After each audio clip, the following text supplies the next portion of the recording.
Heather, it's so wonderful to hang out with you and share your expertise with our community here at Kids Yoga Stories. I so appreciate you taking the time. We've known each other a number of years, and you're kind of like in my bucket of a go-to OT, all things Oh, OT. And when I met you, my daughter hadn't been going to OT, and then afterwards, what you provided your website at Growing Hands on Kids helped me understand more about what that means for occupational therapy. So mhm. why I wanted to speak with you today, Heather, is specifically around, I could see the difference that OT played with my daughter. And I'm seeing in the classrooms that children are struggling with a number of issues, not just behavioral, but, physical, mental, emotional, everything. And I feel like there is a place for OT within the social emotional learning outcomes. I imagine, tell me if I'm wrong, but I imagine OT fits naturally into more of physical education, PE, gym classes, because I think there's this misnomer, this misunderstanding about what PT is in comparison to PT and other physical therapists. Am I right? But Yeah, I'm specifically interested in how does OT play a part in the SEL programming? So to get started, please, briefly describe your background, your passion, and how you came to do the work that you're doing today. yeah. So I'm Heather. As you mentioned, I run the website growinghandsonkids.com, which has been around for a while. I can't even Mm. think of how many years, It's but it's been, I been think we've been doing like, this more than 10 years, oh, right? yeah, more than 10 years with Well, more, yeah. more social media, which is crazy to think about. Yes, right. But it started because I was working in the school system at the time. I'm an occupational therapy assistant, and I was working in two different districts. And I just enjoyed sharing activities that I was doing with my kids during the week. And so I started sharing those online. And I noticed that people really enjoyed reading that type of post. And I was like, oh, okay, I guess I'll start posting more of this. And that Right. kind of grew naturally into what I do now, which is I work from home now and just running my website. And I homeschooled my kids for a little bit, so that was part of the reason for me staying home. But they're in school now, and so Oh, I okay. just run my website. And my whole goal with the website is just to provide easy access to things that occupational therapy we work with in school systems, specifically for educators and therapists, but also parents, and making it easy for them to understand and digest with easy handouts they can use, activities. So that's kind of my goal now with the website. And yeah, I'm excited to talk Awesome. to you today. Awesome. Now, can you briefly describe what is OT? What is occupational therapy and how does it differ from PT? Yeah, sure. So, occupational therapy, a lot of people think it's job related, which we do work with people, helping them, become ready to go into the work field. But we work with all ages. So, from infants all the way through older adults. And we really just help everybody with life. Just Mhm. anything that has to do with what you do, your activities of daily living is probably what you're going to hear a lot if you look up occupational therapy. And we basically just help people live their lives as best they can with um, their independence and at the level that they're at, and adapting the environment to make them be able to do the things they need to do throughout their day. So for kids, that's being able to access the school environment, the curriculum, being successful in the academic side, but also the Mhm. social emotional side, because it's all tied together. So that's kind of what we work with in the school systems. And then with physical therapy, I actually worked with a PTA a lot when I was working in the school system. We did groups together, and it was just I had a lot of fun with it. It was so much fun to co-treat with her. So she kind of focused more on being able to access the environment physically, so being able to get into a classroom safely, being able to participate in gym classes successfully. So that was kind of her focus, and then my focus was more on the smaller movements, the fine motor aspect of it. I also worked with Mhm. balance and different things like that, but also the mental piece of that, the social emotional learning is a huge part of Yeah, OT. right. Occupational therapy actually started working with mental health. And so that's kind of where we started. And so we can work with all areas really. So it was Yeah. a lot of I fun to love work with her. I love how broad it is, Heather. Mhm. The amount of skills you have to have as an OT to meet the Yeah, yeah, holistic child, right? Understand the yes. needs. So that's a conversation for another time, just even the Oh yeah. diagnosis of it, right? But specifically around the social emotional learning, as you say, occupational therapy, you're setting people up, children and adults, to get into the workforce. And we know the studies show that one of the indicators of successful workforce is based on their social emotional expressions, right? And so if they themselves are able to have pro-social behaviors, be able to manage their big emotions, be able to be in meetings, be able to regulate their themselves, right? That is an indicator of job success.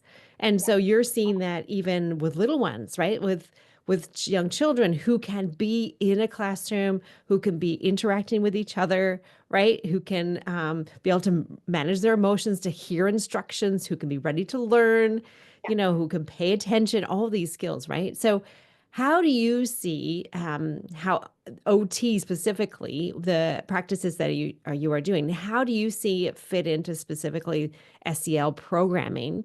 And why do you think it's important? Why, like, for example, if we were to step back and think, okay, looking at funding at a school, right? Mhm. OT may be one of those things that gets cut. Am I right? Well, it depends. And why? Like, why is it important? Yeah, OT is really important. And of course, with school children being on IEPs Mm, and needing services, by law, the school has to provide those services if they're required. So I really feel like OT needs to be present in all schools. And I know, that's a whole other topic as far as funding and what needs to happen there. Yeah, the schools that I worked in, I was the only OT. I was an OT assistant. I had a therapist over me, and she would come in, once or twice a month and, oversee things, but I was it. So I was kind of the face that everybody saw every day, and I had 5 different buildings. So we're stretched for sure, but I think it's super important that OTs are involved, especially in SEL, because we're really good at task analysis and looking at the environment and saying, mm, how can this environment be adapted or changed so that all of the kids, not just the ones that we're working with on caseload, because we may or may not have a child in your classroom, but we are seeing the environment because we're there, and we can come in and look at the environment, say, how can this be changed? How can we adapt this, maybe even this activity, so that all the kids understand it and can be involved and have success with it? So I think it's really important that OTs are involved, even if it's just a consult level, just to make sure that every child's um, you're looking at every child needs, in order to access that mm. curriculum. I love that so much. And I think that oftentimes we put so much focus on the child, I can say myself included, right? Growing up as a parent. Yeah. But I love what you said there about the environment. So if you're taking a step back, Mhm, I've heard this time and time again around the research around environment. Give us an example of something where you might walk into a classroom mhm, and it's not necessarily about the child, but you can make a tweak to the environment that can change the whole dynamic of mhm. the classroom. So, there's a lot of research, of course, out there too about kids having a lot of sensory sensitivities. As an OT, that's kind of the first thing my mind goes to when I walk into a classroom is Mm, what could be happening in the classroom that could be, first off, overstimulating. Is there a child that's having a certain challenge that we need to address? So, a certain sensory sensitivity.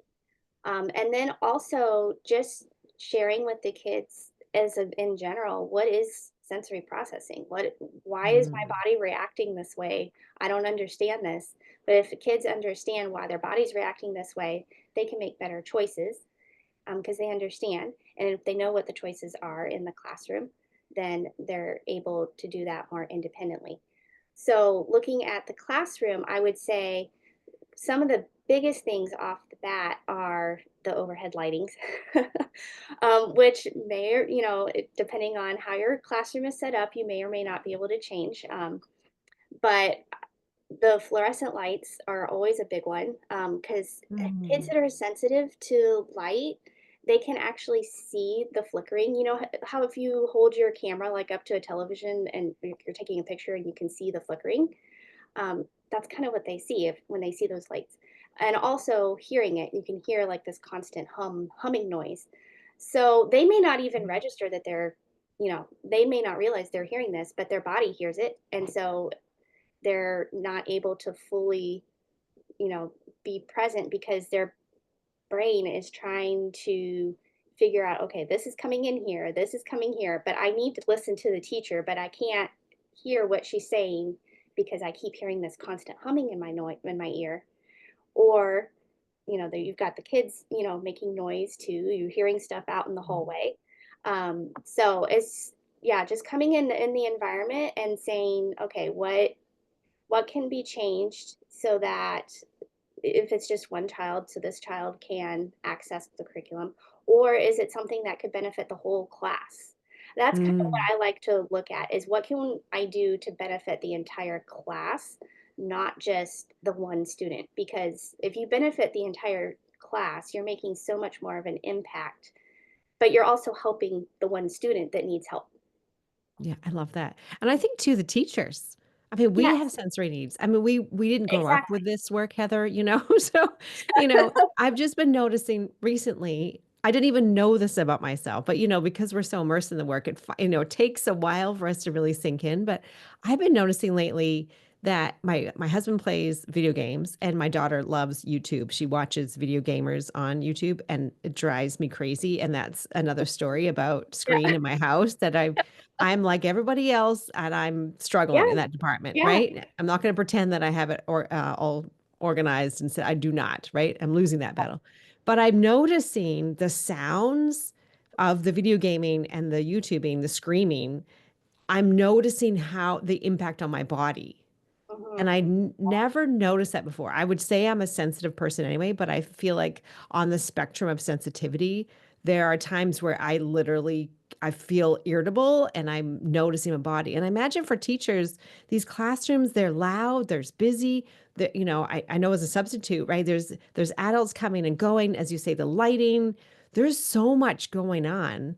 And for teachers who are already overloaded, maybe they weren't necessarily sensitive before, but because we're putting too much on their plate, they're overloaded. How Yeah. can they possibly, right, attend to themselves, never mind the children, never mind the curriculum, right? Yeah, yeah, totally. And I know just in myself, since becoming a parent, like I'm a lot more sensitive than I feel like I used to be, just because you don't get that break to just kind of Right. self-regulate.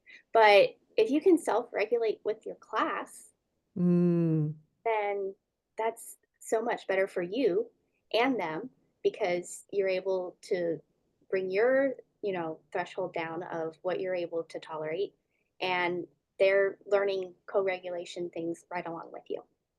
I So, love that. All yeah. right. Yeah, please share with us, right, that you must have a few little OT practices in your in your toolkit that really would enhance this Yeah. SEL curriculum that doesn't take a lot of time. They're just quick and easy. And as you say, Mhm. regulation can be a quick fix, right? Yeah. So one thing that I kind of set up that I'm a little proud of when I was working was I was on the kindergarten wing of one of the schools, and kindergarten wings are just they're a lot louder than some of the other sections of the school, but it's my favorite age to work with. So kindergarten, preschool, first, seconds, like that's like my favorite. But we had some teachers who were wanting to get some more movement. A lot of kids, they need more movement, where they're just not getting Mhm. enough. And that's part of that piece of being able to self-regulate. And so I set up a motor stations in a hallway. There were 10 stations, And I went through it with the teachers. This is what they do at each station, and there was no equipment with the stations. I think Mm. there was one station that they could use a scooter board, but you can adapt that one. So if you don't have a scooter board, you just do it without the scooter board. But the stations were right next to my room that I used. So I told them, my scooter board's sitting on the table in the room. If you need to come borrow it, just, there's one there, come grab it off and they can do the scooter board. But each station just kind of went through some movement, some mindfulness activities. There was some breathing exercises. We kind of would start with getting them kind of ramped up a little bit so they could get some of that energy out. So a lot of the activities were more movement, more fast paced. And then you always ended with some type of relaxation, calming, deep breathing, counting type of activity to kind of Mm. bring them back down. Because you don't want to hype them all up and then take them back to the classroom. You're kind of Right. shooting yourself in the foot there, um, unless you do the calming activity in the classroom when you get back. But so we would bring them back, kind of back down, and then they would go back to class. So the teachers all knew it was there. Some of them would bring their whole class through it after recess. It's a great way to reset after changing environments. That's a big one is transitions. A lot of kids struggle with transitions, and Mm. so we had it there for teachers to use to kind of transition kids from outside time, lunchtime, which, they're in a loud lunchroom, they're outside, they just exerted a ton of energy, and now they're coming inside and they have to try and sit. Right. So just guiding them through these activities, then they could calm their brains down a little bit, their bodies down a little bit, and then be a little more successful going back to class. So we would have some of the kindergarten teachers rotate through it that way, and then others would just use it as if they had a student, that needed an extra brain break or needed some movement time. If they were having a hard time focusing, they would send them out, to the hallway and say, "Okay, go do your, you know, motor stations," and the kids would come through and just do it independently. And then I also did it when I would take kids and work with them. So it kind of hit all those areas. And it was just, pieces of paper I printed out and glued, Mm. not glued, but like the glue dots, the little sticky glue dots, Yeah. put them on the wall. And that's all it was. So it wasn't anything, you didn't need any crazy equipment or a sensory room or anything like that. I just found an empty hallway and set it up there. And so I feel like that was a really successful thing that we did in that school, and Yeah. I love it helped me because I could, take kids out and use it, before therapy sessions. Teachers could use it, and then also I think setting up just little spaces in your classroom where kids can go if they need just a minute to, like, take a break, to Yeah. decompress, just have a little sensory corner, in your classroom. You can just, provide headphones to kind of block out some of that noise. Some little fidgets or books or coloring is a great one. Something that they can just kind of take a break, decompress a little bit, and then come back to the activity and hopefully be successful in participating. So I would I say love those two it. things are kind of my big. Like I said, I like to look at how can you affect the whole class, not Yeah. just the one student. Right. So looking at your classroom and saying, what can I change to be successful for all the students, not just the student that's having problems. Yeah, I love it so much. So you like effectively a sensory path, right? So in the Yeah. hallway, you've got these motor stations, you've got some printouts that you can find, put up on the wall, and you've got a combination of breathing and mindfulness and movement exercises, Yeah, we right? did a lot of crossing midline Crossing activities. midline. Yep. That's a big one a lot of kids struggle with, and that affects so many things in the classroom and academics, handwriting and reading. So we would do a lot of Mm. crossing midline activities, and then just yeah, getting their bodies moving, but also they had to think about the movement, Mm. not just Yeah. doing it. They had to, touch a certain target on the wall, or they had to do a certain movement. There was some yoga poses at one of All them, so right. they had to, put their body in certain positions for the yoga poses. And so, yeah, I love that. I love that we've heard about sensory paths, right? And this is something that's it's not new. But I think what you're hopefully the listeners are hearing is it doesn't have to be a big deal. Like it doesn't have to be a big job. It doesn't have to be extra work. no, It's no, something that you could easily come up. You could even have the older students help you as a project and say, if you've got some middle schoolers or even some upper elementary and say, hey, we're going to try this project, come and help me, help you with the drawings. And yeah, yes, you can download lots from the internet, but it's also fun if you get the children involved so that they're creating their own, right? And I totally. love what you're talking about there too, that there's a lot of flexibility in the activities, right? There's a lot of freedom for children and teachers to come and go and use at different times. And you're also empowering the children to learn what works for them because we Yes, know that there isn't a one size fits all with coping skills with children, right? So what you think is going to work for one child doesn't, and depends on their sensory needs, their complex preferences, and there's a whole scaffold, right? There's a whole yeah, list of what works for a child. So yeah, I love the different layers of why it works. And then you're talking about the calm corner in the classroom.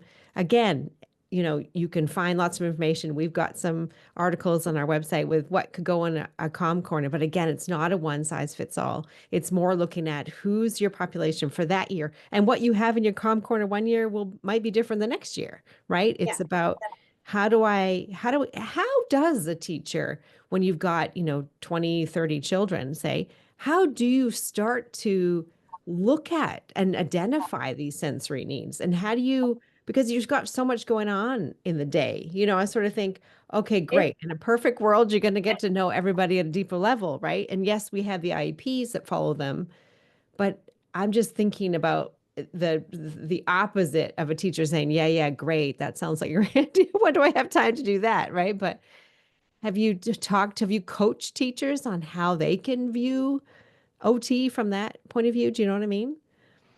yeah, not a ton, but I would say, Or parents even too? yeah, yeah, parents. I didn't have a ton of interaction with parents when I was working, just normally at the IEP meeting, which was once a year. Yeah, yeah. Otherwise, Yeah. I would send little packets home like over the summer with things they could work on over the summer with the kids.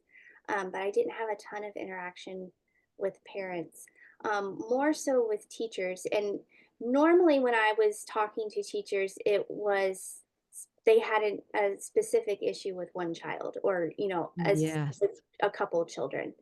Yeah. So I would say starting there is good. Like if you have one student that is just really having a trouble um, accessing their curriculum or, participating appropriately, start there. Hmm. And then as you're helping that student, it's just going to have a trickle effect on the rest of your class. Right. Yeah, exactly. So I Can you think, tell us, can you tell us a success story working with a child in an OT, maybe someone on your caseload or a classroom? yeah, so it was actually with I think he was fifth grade at the time. I can't. I think he was. Yeah. It's funny because I can see him and everything, and it's probably been like 10 years since I worked with him. But he was one of those students that he really just did not want to participate in anything. Very reluctant. Very. And I would take him out, and I think at first he kind of thought coming to OT was playtime, um, which I guess to some people it could kind of look like that, depending on Yeah. what we're doing in the session. Um, but he really did not like to do anything in the class. Handwriting was a no go, just very resistant. Mhm. Um, but I always started with some type of motor movement, some type of physical activity. And because I'm getting him from class, and so he's been, sitting for a little bit. And of course, he would not want to do it either. He would just be like, "Oh, do I have to do this? Do I have to do?" We'd start with like push-ups or sit-ups or something. But one of the physical therapists that I worked with, she actually developed these motor, I guess you would call them dances almost. Mm. But they were to popular, songs that all the kids knew. And she had them on a CD, and she kind of shared. I worked with a contract company, so she shared them with all the therapists that worked with the contract company. And so I had this little, CD of songs, and so I would put those in, and all of a sudden he would want to do it because it was a song that he liked. And Yeah. but then he's also doing motor movements and getting some activity in at the same time, but because he liked the music, he was willing to participate. And so we'd always start off that way. So then every time I would get him, he started asking for specific songs. So be like, hey, I want to do this one this time. I'm like, okay, yeah, let's do this one. And we had different themed ones, like there were some winter theme ones, and I can't even remember the names of the songs, but Yeah, yeah, right. but yeah, it would just be like a 2 or 3 minute thing, and each they were choreographed. So like you did certain movements at certain times with the song. So, but yeah, I was working on, like the crossing midline and, different things that I needed him to work on. That if I just told him to stand there and, okay, just reach your arm across your body, it's like, no, why am I going to do Right. that? That's silly. Right. But Yeah, because I it love it. was to music and something he wanted to do, then he had better outcome. I love it. I love that because it's something that we can all take away, right? That it has to be relevant and meaningful for the children, right? It has to spark their curiosity, has to be creative, right? So it's meeting them where they're at and what their interests are, right? It's just about like how do we have more time and space in the classrooms and in therapy where we can get to know the child better, right? And so they're not going to I'm not saying that everything has to be, I mean, there's some things that just have to get done, right? So it can't be Right, all the time child centered, but right. how do we meet them in the middle of Yeah, here's the activities that we have to do and let's present it in a way that you're engaged with, right? It's the same with us here doing yoga classes as well with children is you have reluctant children. How do you get them involved? yeah, Play great music or find something else that they're interested in or maybe their sports or they're musicians or there's other people that inspire them, to get them in so it's making them relevant and meaningful. I love that. yeah. So, just to round out our conversation, sort of what advice do you have for educators who really want to add more OT practices to the curriculum, and they may or may not have an OT person in the building, but they just, feel absolutely overwhelmed. They don't know where to start. They don't want to add more to their plates, and they also have to prove the efficacy, right, to the administration and to parents. So, what advice do you have for educators like that? Yeah. Well, I'd say, first of all, just observe your classroom, take lots of notes if you can. I know it's adding more to your plate probably to write things down. But even if you can just do like a quick voice note on your phone saying, "Hey, I noticed this today." And write things down, observe where is there a consistent area where you're seeing problems. You'll notice that over time if you're tracking it. And then you can be like, okay, what can do I need to talk to somebody to get support in this area? Or can I do something in the classroom to help with this sticky point to try and help the kids work through it? Mhm. And then if you do have an OT in the building, I would always advocate for talking to the OT, have them come in and just observe. Say, hey, I'm noticing some things in my classroom. I've got, maybe it's one child, maybe it's a few children. Ask them to come in and observe, see what they see. Sometimes it's nice to have another set of eyes that may Mm, pick up on something that you might not. So even if you don't have an OT, maybe there's someone an admin that can come in and kind of have a second pair of eyes just to observe and say, this is what I'm noticing. yeah. Because we can try to look at everything, but we just don't see everything all the time because you're one Yes. person, you can't. Right. So finding people in the building that can help support you, whether it's and if you have an aide, if it's somebody from admin that can come in and observe, just to kind of give you some ideas. And then there's a ton of stuff on the internet too.